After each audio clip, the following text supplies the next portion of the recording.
Ladies and gentlemen, welcome. Usually, I would say thank you for braving the weather because it's raining. Um, it's rather atypical to be welcoming you to this nicely chilled room because you've braved, the desert out there. Thanks for coming. This event is an activity which takes place in a project that I coordinate with the kind support of the European Commission through its Horizon Europe program, where we have received for a period of 3 years a grant to try and study ways and means for the European Union to bolster its toolboxes in the democracy promotion field, the socio-economic field, and the military field to support candidate countries on their way to the European Union, in particular in the face of malign foreign interference by, as the tender a few years back stated, Russia, China, Turkey. We happily obliged. As well as an open-ended category of other third states. During the project, we've come to realize we might want to have a look at the United States too, as indeed to some of our own members playing a role as so-called Trojan horses, as the press would have it. And so we are in a fast-moving international landscape trying to adapt our own research activities. And the lecture series that this project offers in a way, both online and as in person, offers also an opportunity to zoom out a little bit and to understand where we should position the European Union at this particular stage in time, given the momentous changes that are taking place around us. And I could think of no better person to make sense of the transatlantic relationship in particular, but seen from a European vantage point and having worked on similar research projects joint, not the famous cigar, but rather the joined-up approach to external action of the European Union, in particular as applied to external conflict and crisis. Then Dr. Riccardo Alcaro, who is the head of research at EI, the Istituto Affari Internazionali in Rome, as I mentioned, project coordinator of Joint, which finished in 2024, and which led Riccardo and his co-author Paul Bargués to synthesize thoughts, findings in a little book, which I have here, which has been published by Routledge at the beginning of this year, or at least that's the timestamp on it. Yeah. It was finished, of course, before that, 2024. On Relational Power Europe, which exactly tries to formulate a new theorem to understand the European Union's international role in context, in relation to others, outside as well as inside. But the focus is primarily on the external, Riccardo. So what I propose we do is to allow Riccardo, who beside his role at EI and in the previous project is also an esteemed member of the Council of Councils, as I should say, a global network of think tanks where EI and CEPS are members, to unpack some of his thoughts. Before I open the floor for reflections, and any questions or observations you would like to enrich the discussion with, that will follow Riccardo's presentation. The floor is yours.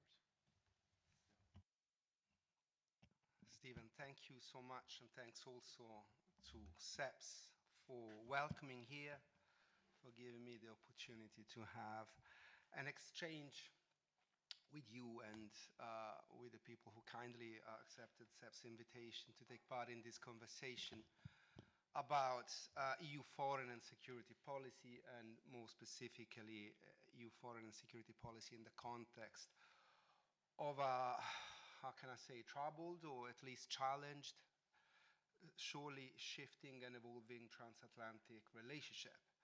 So the book indeed came out in January 2025. So it looks like, what, 60 years ago? With just 6 months into the Trump 2 presidency, but it does feel much longer. So perhaps part of the book might look a bit out of date, but still I think it is relevant, not least because there are important lessons we can apply to the future. There is, at the end of the day, a final chapter in the book which concentrates on the future. It outlays potential future scenarios of evolution of your foreign and security policy, and it does say, it does anticipate that one of the main factors impacting EU policymakers, EU and national policymakers' calculations about how far and how deep they want to go with integration, or the other way, or on the other hand, whether they want to put a stop to that and even reverse part of the integration we have achieved so far is indeed going to be America's attitude. So what I will be doing right now, where should I point this? Probably there. There, let's see. Yeah. So what I'll be doing right now is just to give you, I will not go into any detail about the book. The book is rather dense, theoretically wise. It also draws from a number of empirical case studies, each of which would probably, focusing on each of which would probably take too much time. So we'll just give you some basic assumptions the book started from and some basic conclusions the book got to, and then open up a reflection about how the EU as an international security actor we have constructed in the book, Paul Bargués, my co-author, and I, as a relational power can fare, whether it can still perform in a world which Trump is changing, and is changing according to patterns that are not exactly compatible with the kind of relational power the EU has become over the years. So the main assumptions here is that, of course, EU foreign and security policy is unfolding amidst a very challenging, has been unfolding for years now, in a context, in a very challenging international context in which multipolar competition and the fragmentation of regional governance systems have increased. And in addition to that, also, we have also seen an increase in the contestation of EU norms, of EU established policies, of the EU integration itself inside the EU across member states.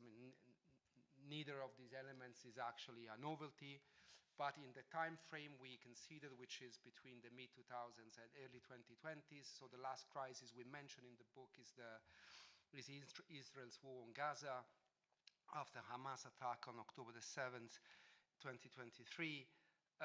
We have seen each of those factors, multipolar competition and fragmentation of regions and contestation inside, internal contestation inside the EU, growing intensity, and which is the most interesting element from a research point of view, we have seen the interplay between these factors increase, and all of these has put severe limits on the ability of the EU and the member states to address crises and conflicts, and we have concentrated on crises and conflicts because, one, they have increased in numbers, two, they have increased in intensity, and three, they have become so pervasive that crisis management has become a source of international influence well beyond the management of that specific crisis. It is increasingly difficult to detach your ability to address crises, to manage conflicts from your ability to exert influence globally. So very quickly, I mean, each of the factors, competition, contestation, fragmentation, presents certain specific limits. I will here just go very quickly through some of them. The most important coming out of multipolar competition are these three, but the one that really stood out in all the cases we focused on is the reduced leverage of the EU, because multipolar competition creates multiple options for conflict parties to either have alternative to whatever the EU is offering, is putting on the table in terms of incentives, or alternative options to evade or at least attenuate the kind of pressure that the EU and the member states can put on conflict parties. So we have seen the overall trajectory of EU, of the ability of the EU to take something out in terms of influence over conflict parties, both from the incentive and from the pressure elements of a diplomatic approach, reduce over time, because conflict parties always had, increasingly had different avenues, different regional powers or global powers they can resort to either get what the EU was offering them or to evade the kind of pressure the EU was putting on them. We've also seen how internal contestation has increasingly become a factor that, a factor that produces incentives for member state governments not to invest in the management of specific crises or specific conflicts. This happens for a number of reasons. Some reasons are very much in line with the expectation of the foreign policy preferences you may have concerning populist or anti-EU, anti-establishment parties. But it is not that simple. The fact is that internal politics and external foreign policy have become more intertwined, and that at times member state governments do have domestic priorities which they believe are much more important than their interests, which may still be there to manage a specific crisis, and therefore they don't invest in the crisis management undertaking, and actually become a complicating factor. And so we have seen that in the Kosovo case, in the Venezuela case, and so internal contestation, which is not necessarily related to a different opinion member states may have on a specific crisis. Perhaps you may have situations in which all member states more or less share an interest in managing the crisis, in solving the conflict, but because of domestic, because of a varying political domestic opportunity structure, they end up actually complicating the EU's crisis management effort in a way which we're not expecting to be as pervasive. And of course, internal contestation and multipolar competition do intermingle with one another, and this creates additional problems. This is not to say, however, that the EU has been inactive. In fact, the EU has rarely been inactive. In most we focus on 9 case studies, and perhaps only in one we envisaged, we recorded, we witnessed the EU as being mostly inactive. In all other cases, the EU did try to do something, and how did it do that? Well, let's say that if we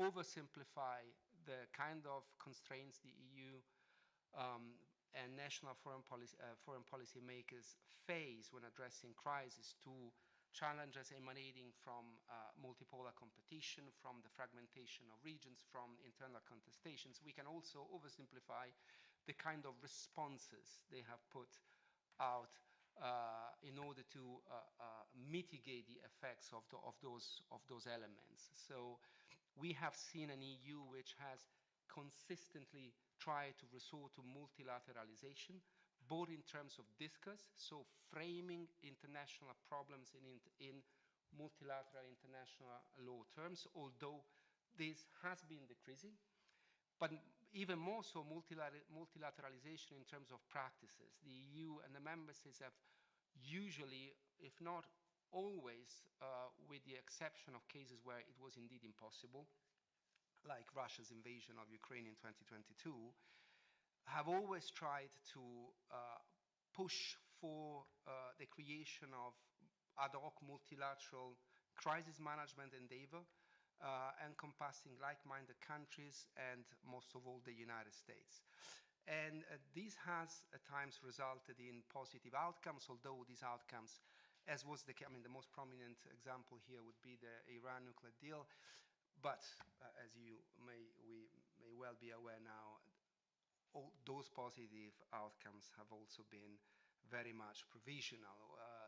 Another instrument, the EU, another tactic or mitigation strategy, we may call it, the EU has constantly resorted to, especially when it addresses crisis in areas of characterized by a deep degree of fragmentation, either state fragmentation or regional fragmentation, is selective engagement, decoupling, so deconstructing political issues into more technical issues over which the conflict parties or certain conflict parties, because regional fragmentation crises usually display a multiplicity of actors, were willing to engage the Europeans on. And these are limited issues. It may be from humanitarian aid to election monitoring to border management assistance, etc. So limited forms of interactions, which, however, have helped the European Union and the member states to remain engaged in the issue, to retain a degree of, if not influence, at least a voice. And while all this looks very much underwhelming, I have to remind you all that the EU, yes, has been underperforming as a crisis manager, but it is not that other states, other players have actually excelled or stood out. So this framework we have come out with, yes, is a way to highlight the limitations of the EU, but it is also a way to look at what the EU actually does and to realize that what it does is not insignificant, is not irrelevant, it is not stagnant.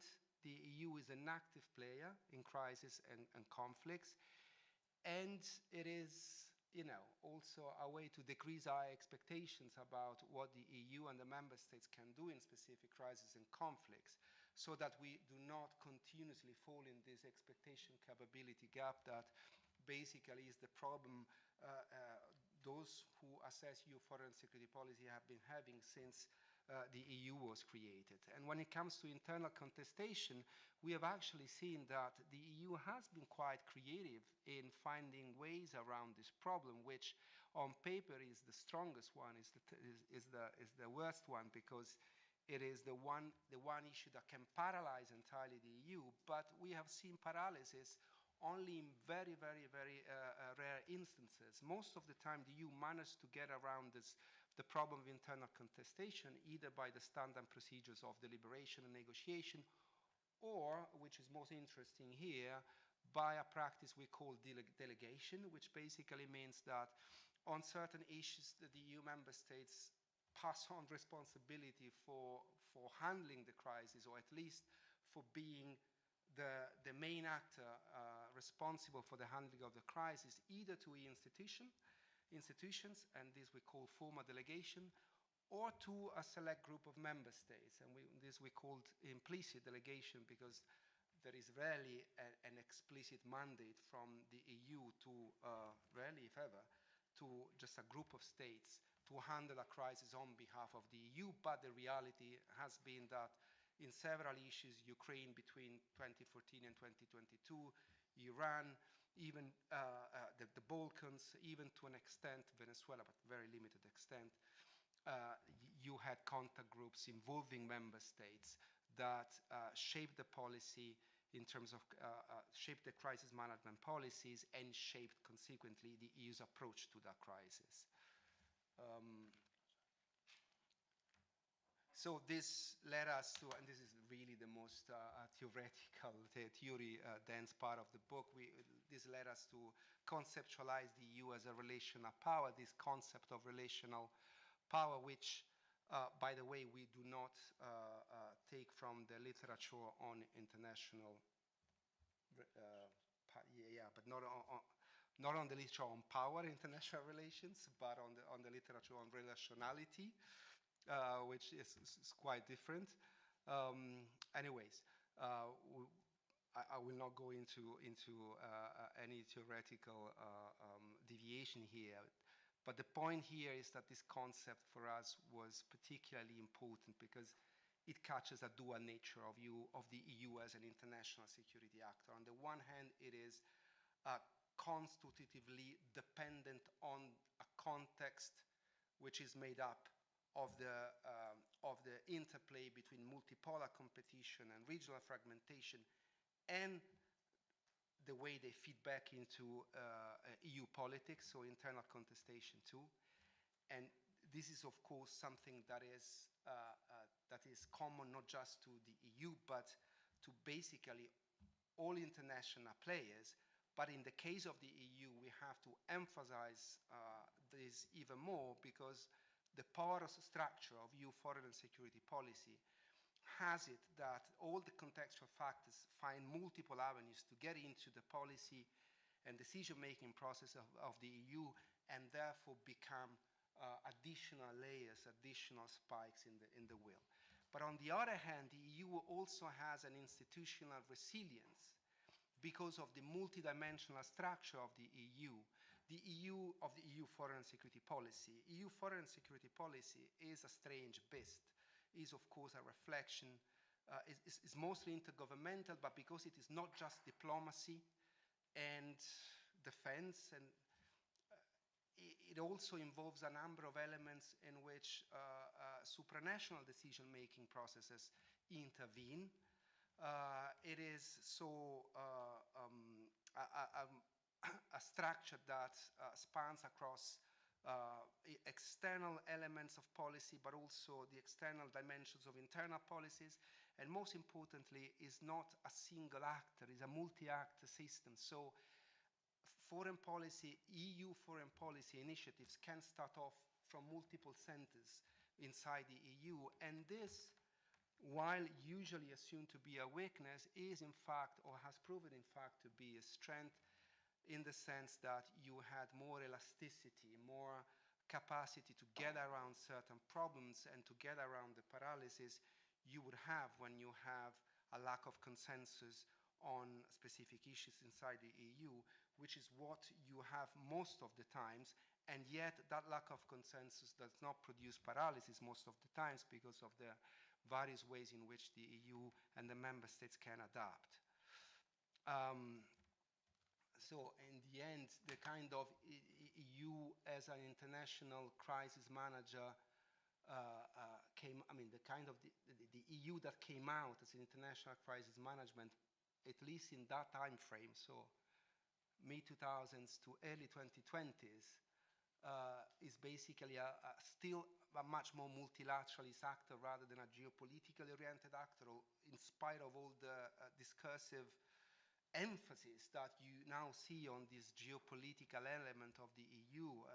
We've been seeing for 7 years right now, since 2018 or 2019 at least, and yet the reality is that EU very rarely acts geopolitically. I can only think of one instance of all the cases we follow, the Ukraine case since 2022, in which the EU acted more geopolitically than as a multilateralism-driven actor.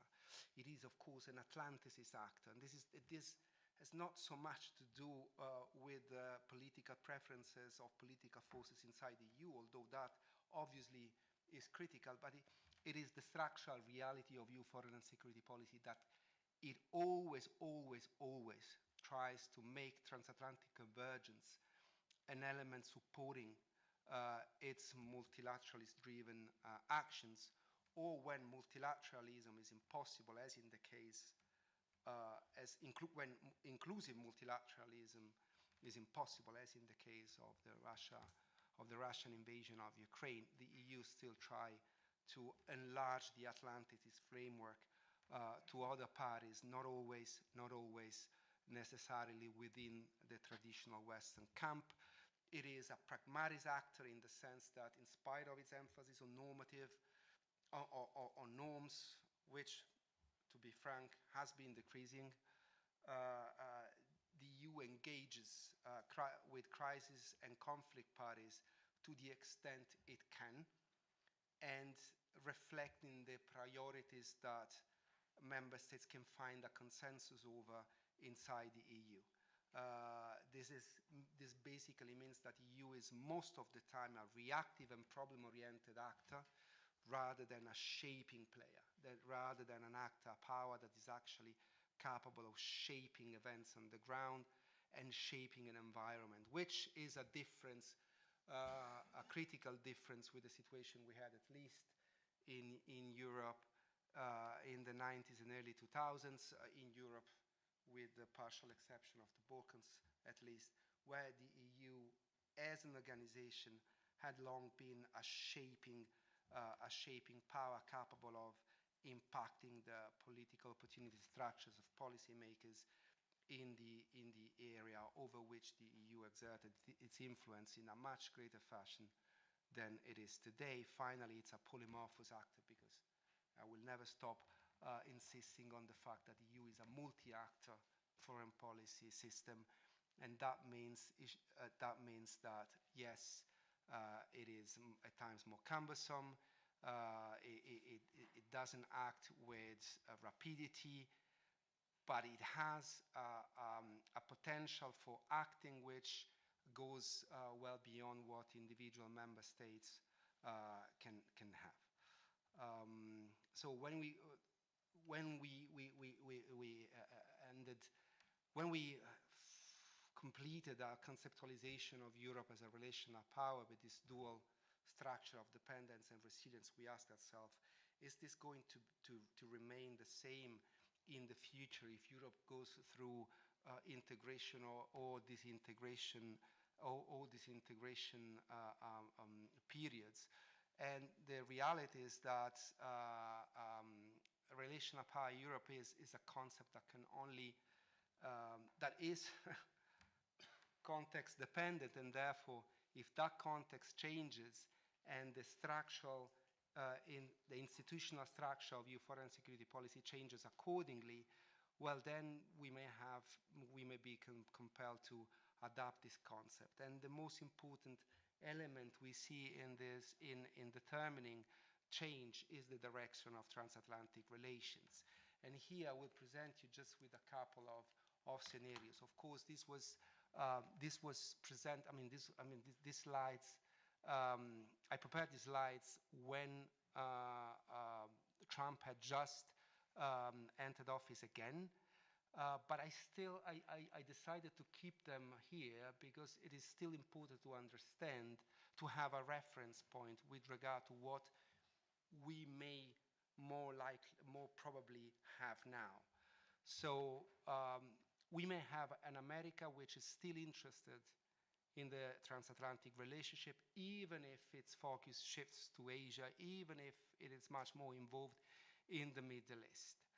And in this scenario, you may have greater EU integration and transatlantic relationship as being mutually compatible, which again is a novelty with respect to the past. Well, not an absolute novelty, but you may now have an America more willing than it was in the past to accept a higher degree of integration and intra-EU cooperation, if that means that America can leave or can degrade its commitment to Europe without losing any significant strategic gains, because Europe is more capable of doing what America does in Europe, which is guaranteeing the stability of the continent.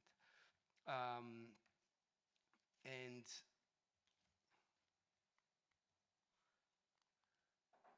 so this would be a scenario in which you would see the EU going through a process of reform and more integration, which is parallel to coordinated disengagement, gradual disengagement by the US.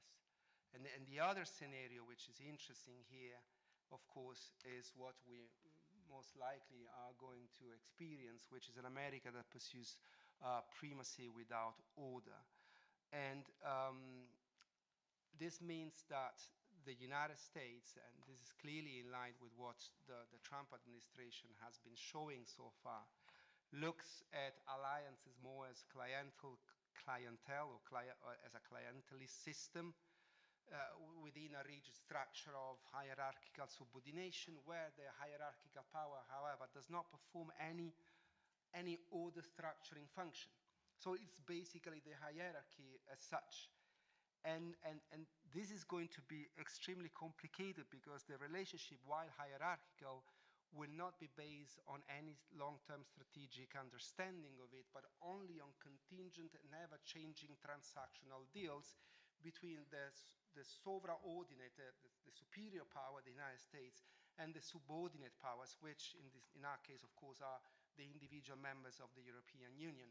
And this would create a strong incentive towards bilateralization of relations, and bilateralization of relations will create a strong, will create, of course, by definition, more impediments to common actions.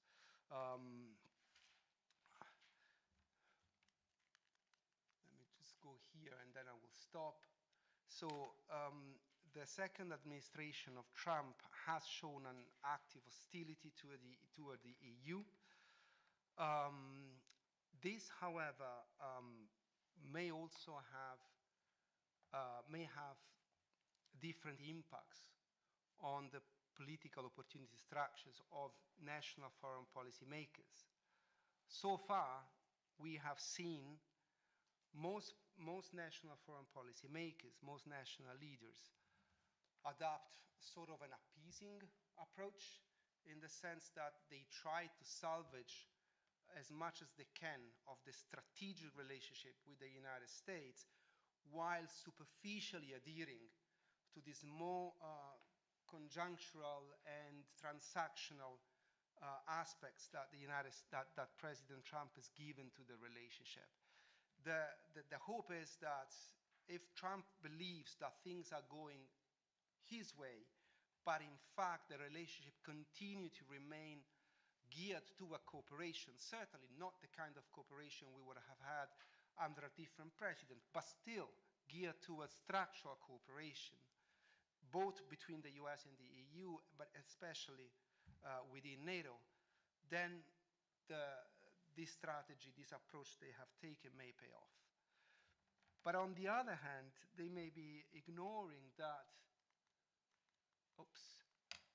that the Trump administration, the second Trump administration, is not really uninterested in Europe, as the first Trump administration was. Yes, we still have all the rhetoric about transactional deals and et cetera, transactional relationships, and the Europeans have to bear more of the costs of the defense, etc. But the reality is that the Americans, the Trump administration, if not Trump himself, certainly important people inside his government, his cabinet itself, like Vice President J.D. Vance, do have an interest in Europe. The problem is the Europe they are interested in is structurally incompatible with the European Union. It is a Europe understood as a community of nation states, linked not so much by liberal democratic standards, and certainly not by supranational forms of governance, but rather by history, tradition, and most importantly, religion, a Europe which is under assault from the woke left and migration, perhaps also externally from China, but on that that too is less important than internal elements. And this Europe is actually represented by right-wing forces in Europe, which are receiving explicit support from members of the administration. So if that happens, if this continues, and if this turns into what the State Department now is conceptualizing as a new civilizational alliance, which is based on these elements of tradition, history, and religion, rather than the elements of strategic shared interest in the security of Europe, in the stability of the international order, in the maintenance of the international law and the multilateral system, then if that happens, then the European leaders will no longer be able to pursue the strategy of paying lip service to the transactional nature of the US, of the transatlantic relationship, as Trump is proposing, while in fact trying to salvaging the strategic structure of it, because that structure will no longer be there, because the Trump administration, or if not Trump himself, set of people inside it, will want to change the Euro-Atlantic structures in a way which reflects their view of the West as a civilization based on history, religion, and tradition, rather than strategic interests or liberal norms. And thus will pose an existential challenge potentially to the EU.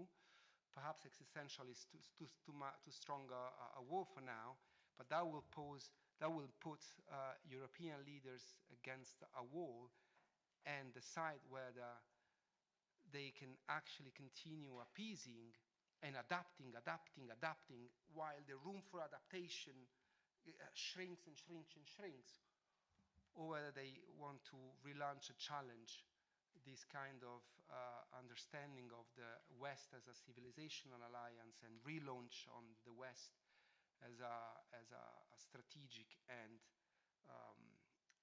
ideational alliance, which has to consist of a much stronger European pillar. Of NATO, within NATO. Of the transatlantic alliance, then whether you want to do that in NATO or alternatively in the EU, I think you have to do both at this stage. Yeah. Right.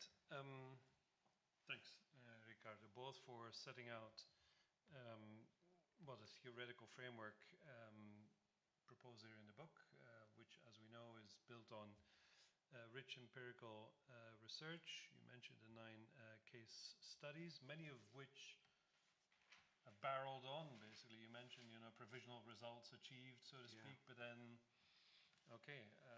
lost on the hands of the US, but also, regional actors, of course. There were no cases in which we recorded success, but we did identify the reasons why success was not really possible and why success was provisional. I think that was important. And to what extent were they defined by internal paralysis, or were they all primarily defined by exogenous factors? I think they were all defined by an interplay, by a varying degree of intertwinement between the various systemic factors, especially multipolar competition and internal contestation.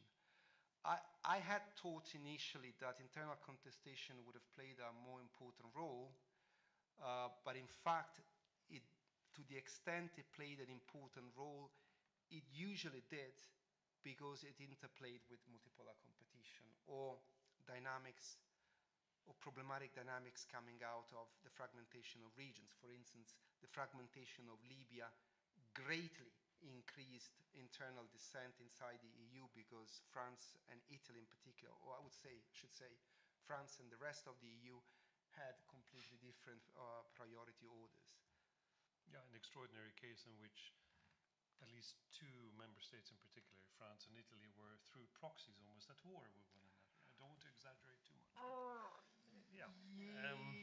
Italy, yeah, yeah. Okay, Okay. sorry. No, no, no. Okay. That's not where I wanted to lead you, although it might provoke some thoughts in the room. So I'll have a few more queries for Riccardo, but by all means, gear up for your own interventions and try and catch my eye for the ensuing debate. But I mean, going back to this internal paralysis, I asked this because this is what we read, in our newspapers on a daily basis almost. Hungary has again, Slovakia backing up, has again blocked decision making. Although in most of the cases now with the prolongation of the sanctions, the automatic rollover, yes, there's always this threat it seems, but then there's this way around it. How structural still is the internal, gridlock? Because you do have an increasing number of member states, 18 or more now, friends of QMV, that are pushing for institutional procedural change, to get rid of this problem, essentially. This is really an important question. Let me try to structure my response in 3 points. First, internal disagreements on crises and conflicts is the norm. What is not the norm is paralysis. When you have you only have paralysis when one member state or more than one really has a massively important reason domestically to stop action. Otherwise, you can get perhaps something slightly more than a common denominator position, but most of the time you get sort of a policy. On Ukraine is interesting because the intensity of the interest of the 26, let's keep Slovakia into that for now, member states to support Ukraine and add pressure on Russia was so strong that Hungary basically had no other ways than to cave in. Yes, it did extract some concessions, it did complicate the processes, but I cannot really think of anything that the EU wanted to do and couldn't do because of Hungary. It could have done it more quickly, but at the end of the day, Hungary hasn't been the kind of obstacle papers tend to make of it. However, if, let's call it the Vance project, which J.D. Vance sort of outlined in Munich this February, goes on, then Hungary's position may change, and Hungary may feel it has some more incentives to be more of a blocking power. And this is why it is important to keep QMV on the table. QMV, as the way I see it, would not be used to force decision upon member states. This is what most member states fear. If we vote by majority, we may find ourselves in a war we haven't voted for. But I really don't see this happening. What I see is that QMV would change the logic underlying the main instruments, the main procedures through which EU member states find consensus on foreign and security policy issues, which are negotiation and deliberation. But if you have the veto power, basically, if you don't have the veto power any longer, you engage in negotiation in a way which is completely different because you want to get to a result because you fear to be outvoted. And so my assumption, my expectation is that if you introduce QMV into foreign and security policy, the result is not that you will see member states clash and decisions forced upon other member states, but more substantial negotiation and deliberation processes, and at the end of the day, greater consensus, all 27 consensus, of course, not in all cases, on behind certain foreign security policy decisions. So I know now it doesn't look very much on the table, but I would keep it because it is really important for me that we break that taboo.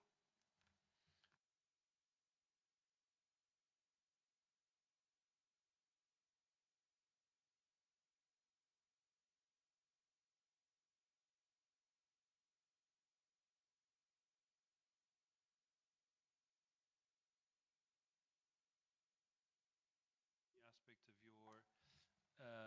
your relational power Europe definition or theorem. But in a way, and as we've seen it play out over the last 6 months in particular, it is dependent, at least in the short to midterm, on US military strength, right? I know that you have focused on other areas too, and we may want to focus, may want to devote part of the debate, to that as well, trade, energy, and other topics. But as far as military security is concerned, perhaps also in the diplomatic sphere, we are dependent on what the US does, and so there has been this groveling that you refer to in the lead up to the NATO summit in The Hague.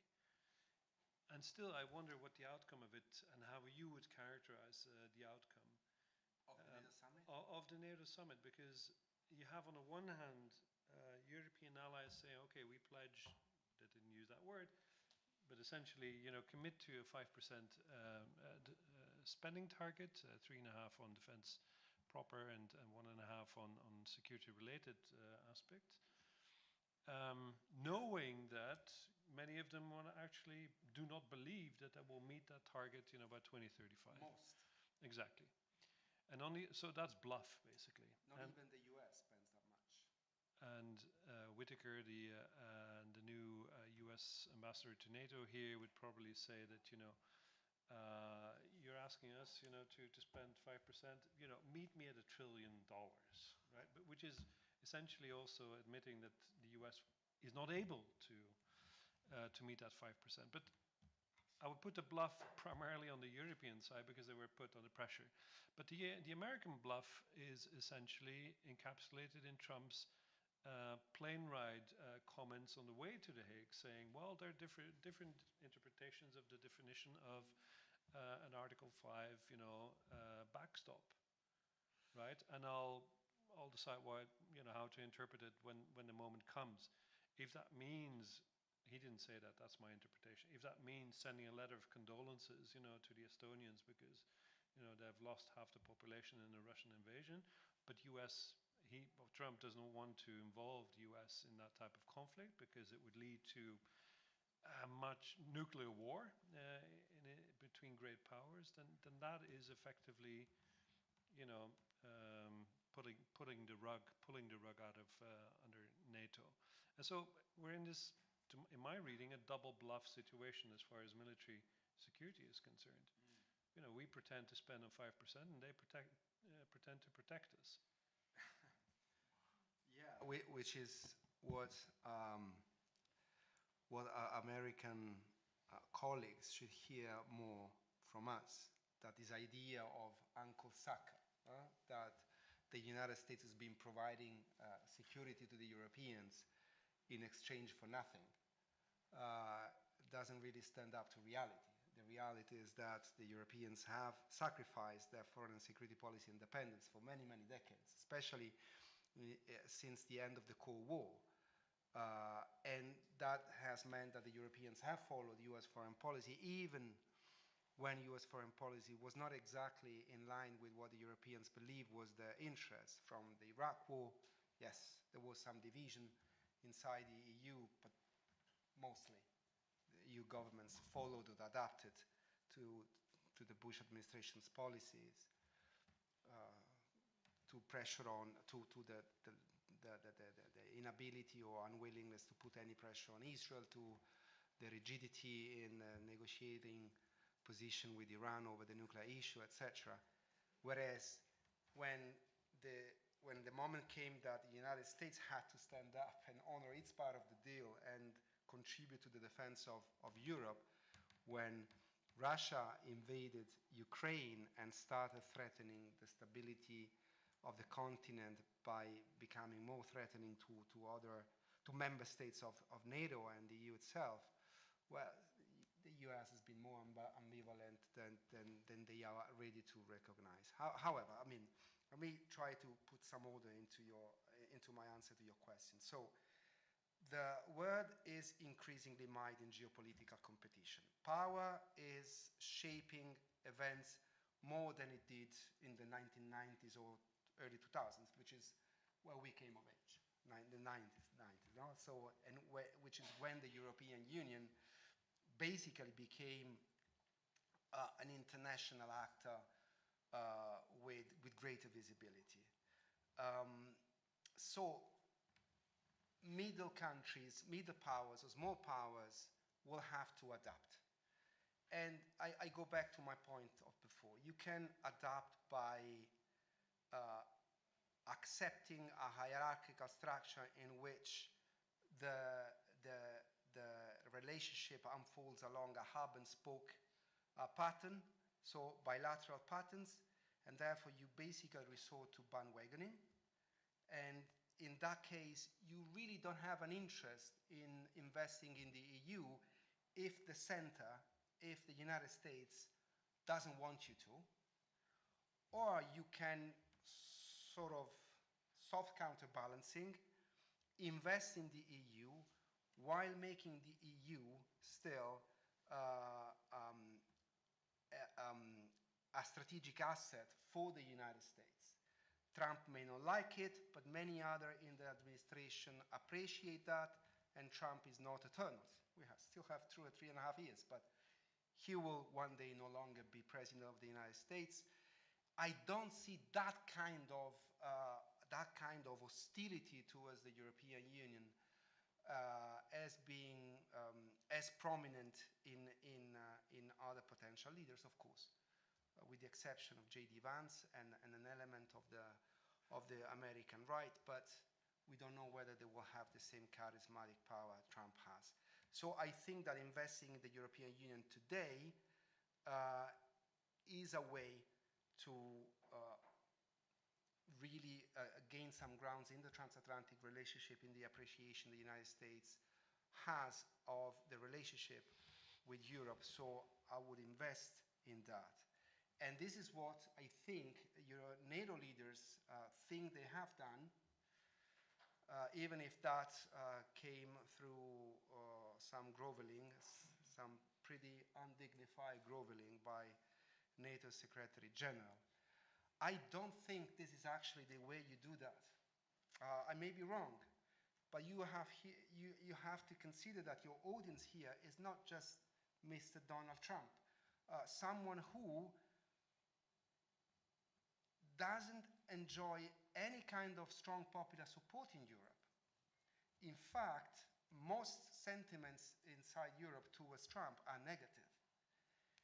And those sentiments are widespread also in the right-wing electorate that does share much of the civilizational understanding of the West people like Vance has. The problem with nationalist forces is that they can create an international of nationalists in terms of ideology, but when it comes to policies, they are going to clash with one another. So you are bowing to someone whom your public doesn't look favorably on, and whom your public understand is pursuing policies that are not in line with your country's interest. Yeah. At the same time, you're doing that while you are basically lying, but you cannot say you're lying in terms of how much you're going to spend on military matters, at a time in which you will have to, you as a policymaker, will have to go before your public and ask them to make sacrifices. because you need to guarantee more the security of Europe than it was the case in the past because of Russia and because of the potential US disengagement. And I don't see this as a long-term sustainable strategy. You actually need to target your own audience, convince them of the need to invest more money in defense without putting out impossible figures, and concentrate on the capabilities, push on the need for showing solidarity, which has not to be symmetric between what the Portuguese put on the table and what the Poles are willing to put on the table, and put that in front of the United States. And even if that may cost you some critical tweets by Trump, I think that history has proven that Trump does react to strength, doesn't react to weakness, if not by pushing further, which is one of the reasons why he likes Putin, by the way. No. Well, realists would probably say beggars can't be choosers. So if he pulls key strategic capabilities out of Europe in the next 2 years, we can be caught with our pants down by Putin, right? Anyway. But on this, I don't... Sorry, I just want to say... I want to open the... But I don't think that decision will be based on anything the Europeans would be doing. That will be a decision that Trump will take fair enough. on his own. Yeah. All right, you've been very patient with us. Please intervene at any stage, sir, and then please also briefly say who you are. I'm not sure if this is Press the face. Yes, thank you. Sebastian Whitechurch-Brack from the Kofi Annan Foundation. I've had a number of dinners recently where very high-level officials, people like DGs, deputy DGs, ambassadors from the European Union, all member states, have told me, this period of multilateralism, international law, it's history now. We have to move on. Now, this is not official policy, but I've heard it now from so many high-level officials that I'm wondering if this isn't kind of the new consensus at the top of the policy-making sphere, and what does that mean for the future of European foreign policy? And you talked about how the EU tends to be pragmatic, but I'm wondering if this is actually if the EU were to basically park its commitment to multilateralism and international law, would that be pragmatic really? Because in a world of great power competition, would the EU be actually at the table or on the menu? And I'm wondering if the EU might not be better served in trying to build a coalition of medium countries, medium-sized powers, who also would be losers if in return to great power competition, in trying to push back and trying to defend international law, multilateralism, at a time when Russia and America are basically putting it down. So I'm wondering if this isn't a bit of a mistake to be focusing only on the transatlantic relationship, because there are 193 member states out there, and most of them are not great powers. And couldn't the EU take the lead of a coalition in favor of multilateralism and international law? I'll collect a few more. Sir, yeah.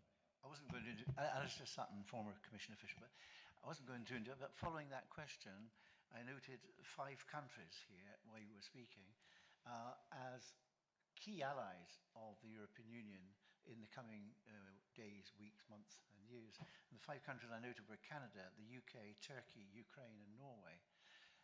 One of the preoccupations I've got is that the EU is, over the 5-year mandate, really focused on internal issues, achieving single market and all the rest of it, letter, Draghi and all the rest of it, and externally on enlargement.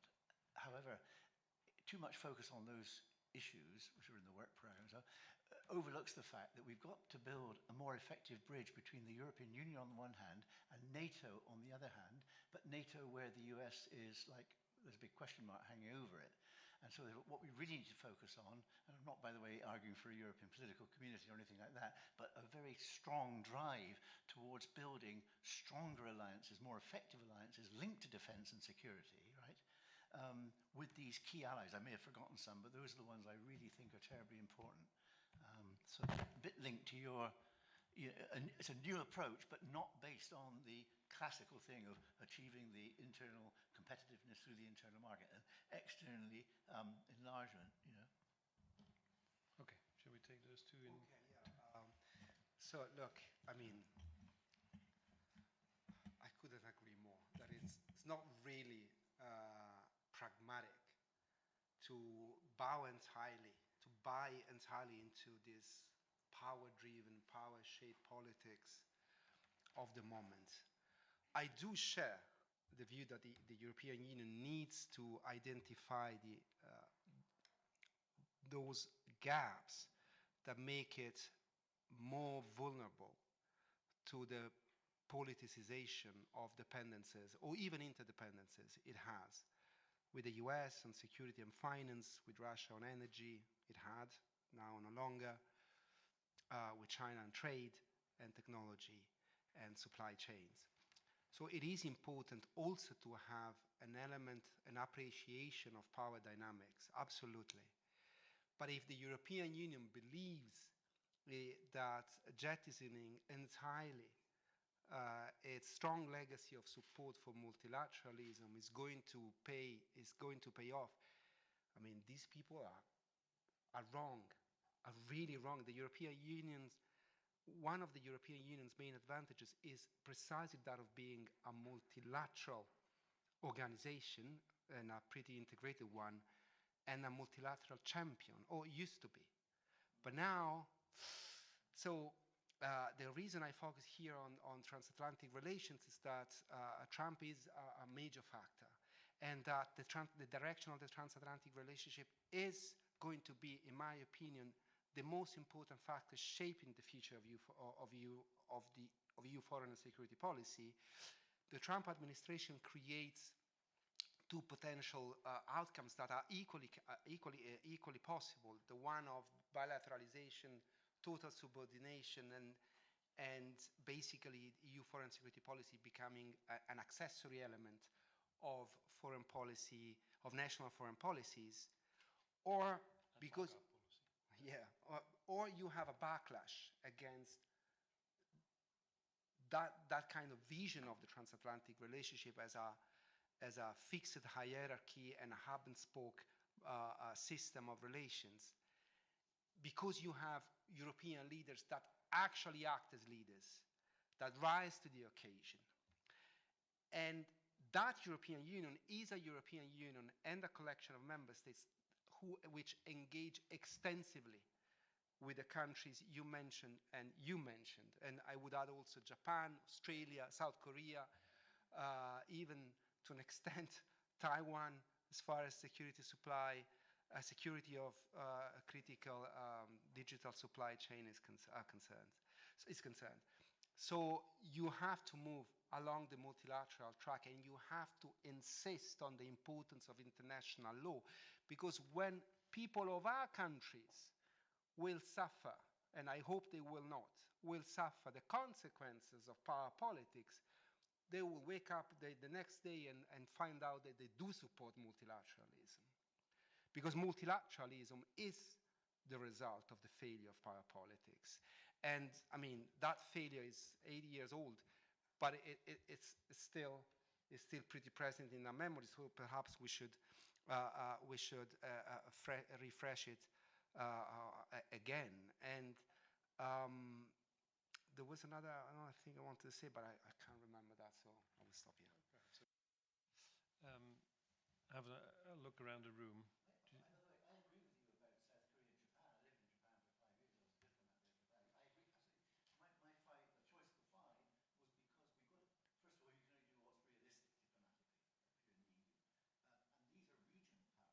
absolutely. The choice of the 5 was because we've got to, first of all, you can only do what's realistic diplomatically if you're in the EU. And these are regional powers. I mean, Canada is important to strengthen the transatlantic dimension. I was in the US recently, and I have real hesitations about putting all our eggs in the US basket. I didn't say that.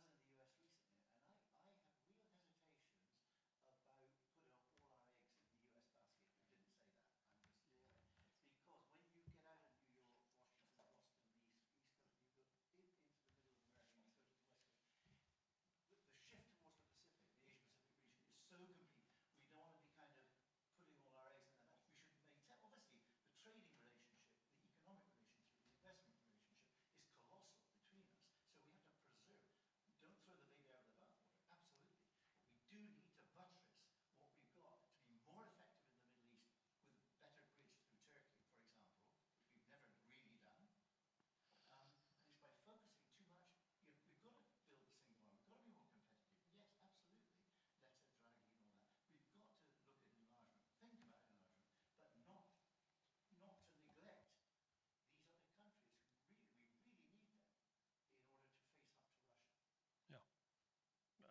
think there's agreement here on that point.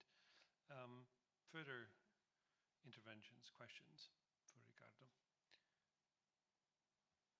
I do have one, which goes back to a rather positive reading I find on the resilience of the European Union family, if I can call it that way, the polymorphous aspect of your relational Europe concept. And you spoke a little bit about the elasticity as well in the responses, the going around certain blockages and using by way of delegation or not, formal or rather informal ways to progress. Do you see since February 2022 in particular, in other areas than defense, which is obviously ballooning at the moment, a kind of protean power, the kind of power of the European Union to seize the moment and to shape its role in a way where it can actually move the needle on international conflicts or crises? Not really. I mean, there has been quite a push on defense, although I don't think it is going to be as big as it is made out to be. But I don't actually see the European Union thriving on anything. This doesn't mean that it hasn't been doing stuff which I appreciate. For instance, it has been very good at defining, articulating, and strengthening its economic statecraft instruments. From that there are a number of initiatives it has taken, from the investment screening to the anti-coercion instrument to the procurement regulation to the foreign subsidy regulation. These are important things, but you really lack the kind of overarching narrative themes which can create political momentum towards specific actions. The EU is still very much process-oriented. It doesn't have a goal, it doesn't have a vision, or at least current European leaders don't have it, they don't believe in that, they ridicule that. I mean, I think that Rutte's performance at NATO is really exemplifying this attitude. I mean, he comes from a country which is the ultra-pragmatic country. I mean, you know it better than I do, the Netherlands. And I'm pretty sure he's pretty fine with himself. Well, let's not go into the psychology of Mr. Rutte. But the fact is that we still live in a Europe in which we have a generation of leaders who don't think in visionary terms, who don't think in epochal terms. Yes, they started using that language, but they are not really capable of expressing that in a message which may be shared by the general public, unless you live in a country close to Russia, and then you really don't need your leader to tell you that Russia is a threat. You need European leaders who are capable of framing the message of we need to stand up, we need to become more integrated, we need to spend more on the military, but we also need certainly to engage with power politics critically by insisting on the multilateral element as being the ultimate and most effective and long-enduring solution to power politics, in a way which is tailored to multiple audiences inside a polymorphic European Union. It is difficult, but this is the kind of Europe we have now, and this is not the kind of European leaders we have now. Okay. Follow-up question from this, and it just occurred to me as you were talking that in fact, the notion of European leaders might be an oxymoron. We're in fact dealing with national leaders who are in fact followers. Yeah, European national leaders, yeah. National, they're thinking national, they're not thinking European enough. Your appeal is, for European attitudes, but and they're not leader enough in that sense either, so they're more followers. So anyway,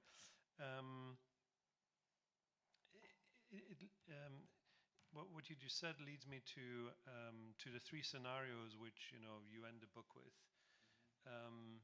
Just kind of ideal, typical classification of what futures might look like and how the different aspects of your concept of relational power Europe interplay at them without really predicting the future or providing foresight, but at least the dynamic is sketched there. And from your previous answer, I would deduce that essentially what we're observing is adjustment, right? As European integration process has evolved over the last couple of decades, fits and starts essentially. So, okay, defense, some things need to be done, financing quickly, but it's completely devoid of a discussion on the governance side of it, command and control structures, and the democratic backstop of that, etc. So it's a bit, disjointed as a response. Some statecraft, economic statecraft. Okay, we beef up toolbox. We don't really know whether we will use them. We're an open trading economy, so we might be more vulnerable to the type of offensive statecraft that we might be forced to play in a geopolitical, geoeconomic constellation of today. And so you see this patchwork of responses, whereas it seems to be, going by your reading of the Trump administration's staying power, at least of the disruptive impact that it might have on the international order, that much more is needed, much more quickly. Reform or perish, basically, for the European Union. So, is the European Union reforming enough? Do you see, the answer is probably no. If not, do you see kernels, seeds being sown between trusted and capable European states, member states as well as externals, that might lead to structures that would be able to withstand the type of forces that Trump has unleashed? Trump-Putin, I should say. Trump-Putin. Well,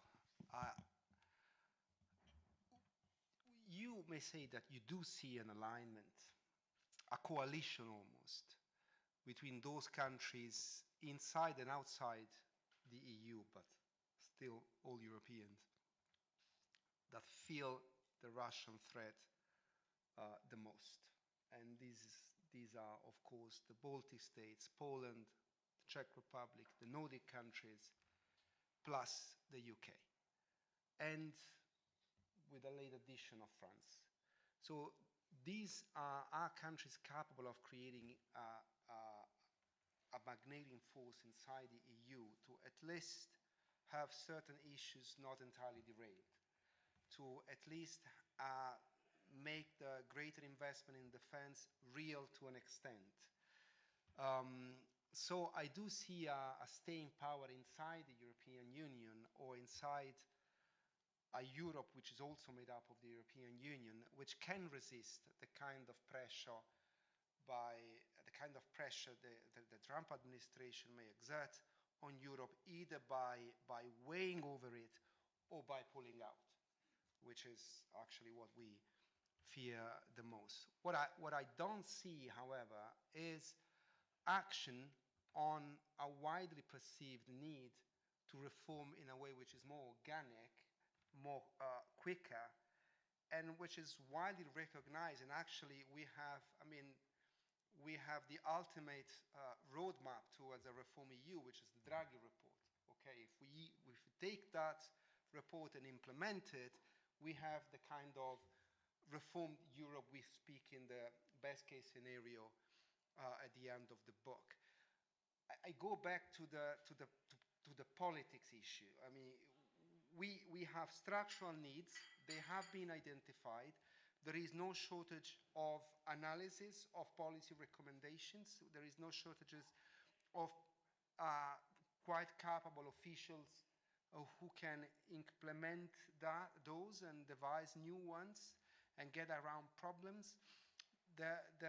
what is still lacking is a strong political push that can build upon, for instance, the kind of strategic convergence you have with the Nordic Eastern coalition, Northern Eastern Axis, and the coalition with the UK, to transform Europe into a more resilient polity capable of better resisting pressure from the outside. And in order to do that, you need to have a dual, so to speak, dual dynamic. You have the top-down dynamic in which a leader articulates a vision, and you need to have a bottom-up dynamic in which the public opinion express not just support but a demand for that reform. And look, if you look at the polls, and we did that also in the project from which the book came out, we made this interesting poll in which we saw that yes, support for a more integrated EU in military and diplomatic terms is very broad, or extremely broad amongst the elites, and pretty broad among the public too, but it's also very shallow. So no one actually votes on that, whereas a minority votes against the EU, okay? So you need to translate, you need to turn that dynamic upside down. You need to transform, you need to be able to make Europe and a stronger Europe, and your country stronger in a stronger Europe, a message people actually can share, accept, and support. And again, another poll, another experiment we made with a specific poll we did in the project was really interested, because we presented a number of people across six or seven member states, I don't remember, a number of options concerning a quite radical option, the construction of a European army. So we wanted to go for something which is radical but not realistic.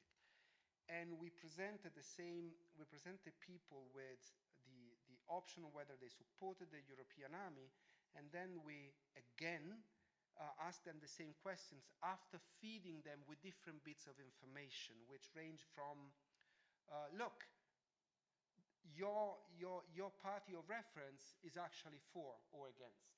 Or look, that public figure, which we know as being particularly controversial, is for or against. And one was also basically giving them a rationale for that, giving them a reason, an argument in favor or against the proposition. And funnily enough, that was the bit of information that we saw impacted the most the availability of the respondents to change their positions, the argument. So there is political room for making an argument, but the kind of public messaging we saw at the NATO summit, but not just at the NATO summit. Let me just make an example of the E3, France, Germany, and the UK, and Kaja Kallas's position on Israel's attack on Iran. I have seen statements in which the Europeans have basically abandoned positions on the nuclear issue they had taken for 20 years, for the only reason that Israel attacked Iran, which was exactly what the E3 and the successive high representatives wanted to avoid by engaging in nuclear diplomacy with Iran. So this is not really the way forward in terms of politics. And at the end of the day, politics is important.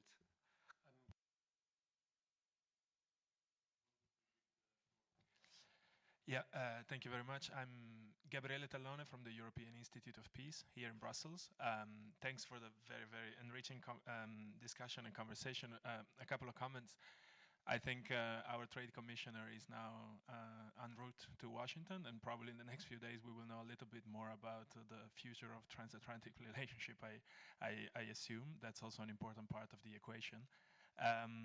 On the NATO summit, I absolutely agree about the narrative of a success, and then the facts that have taken place in the past couple of days. I mean, yesterday the Trump administration, they confirmed that they are not supplying Ukraine with air defenses anymore, key air defenses to protect lives in Ukraine. This happens a week after all the European leaders celebrated the success of the Hague NATO summit, perhaps redirected towards the Middle East or Israel, which is in a way quite telling of this administration and what the priorities are. My question that I wanted to hear your opinion about a tool that I think has been quite important for the EU as a foreign policy instrument, which is the tool of enlargement. And whether you think that there is still appetite for enlargement in this very complicated Europe. We know we have these sort of three processes going on, Moldova, Georgia, and Ukraine. Ukraine very complicated by the war. In Georgia, we all know what happens. We read the news. Moldova, there's going to be elections later this year, so we see what happens. But how do you see it in Europe, and whether you think it's another geopolitical challenge for Europe? Thank you. You're forgetting the Western Balkans and Turkey. But okay, yeah. Yeah, so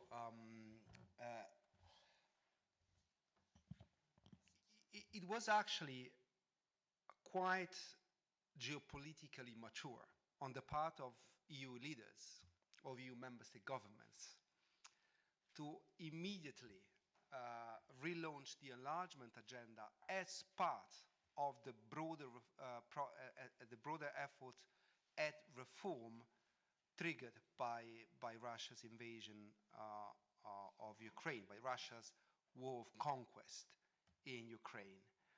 So we now have a process established which has a clear geopolitical rationale.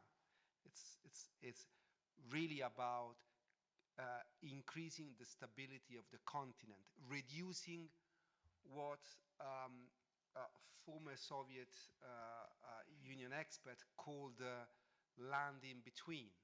So those countries which had neither ended up in NATO/EU, nor were still part of a Soviet Union that no longer existed, and over which Russia still had claims to control or to conquer, apparently.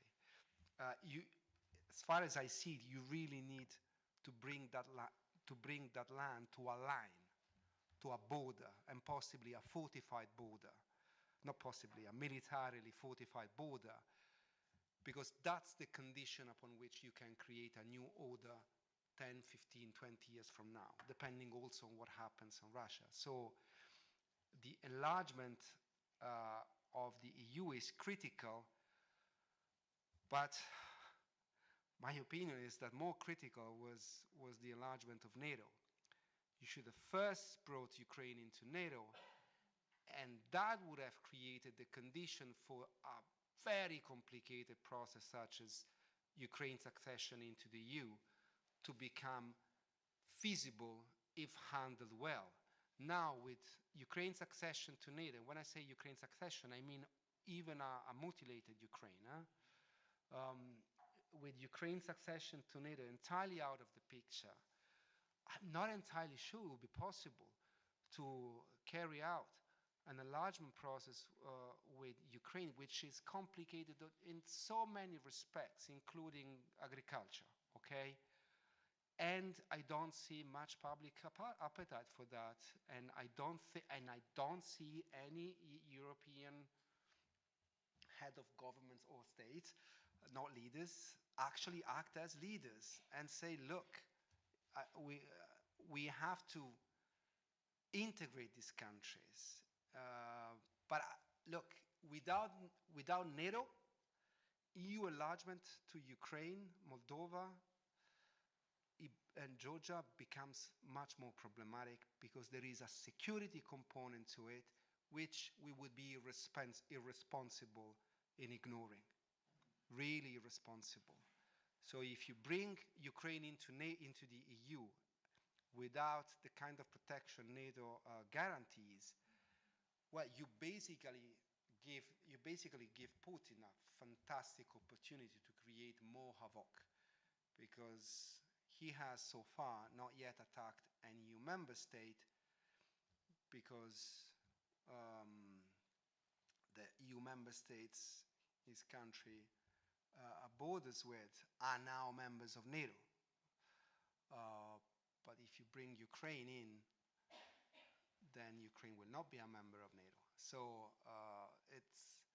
it's complicated. I'm not saying it's impossible, but it has complicated the matter. Anyways, I would continue to advocate the need for integrating it. If we get to a position in which the steel porcupine strategy bears fruit, which is a horrible metaphor, but quite apt, in my opinion, you may rethink about integrating Ukraine into the EU, but you have to be ready to give us more support, or at least as much support as you're giving it now in case of a resumption of hostilities. Riccardo Alcaro, for sharing your wisdom and your views on the matters we've discussed today. I hope you enjoyed it as much as I did. Talking about these issues hopefully raises our own awareness, but in the end also spills over in a level of deterrence that is needed for the European Union to withstand the forces it's up against.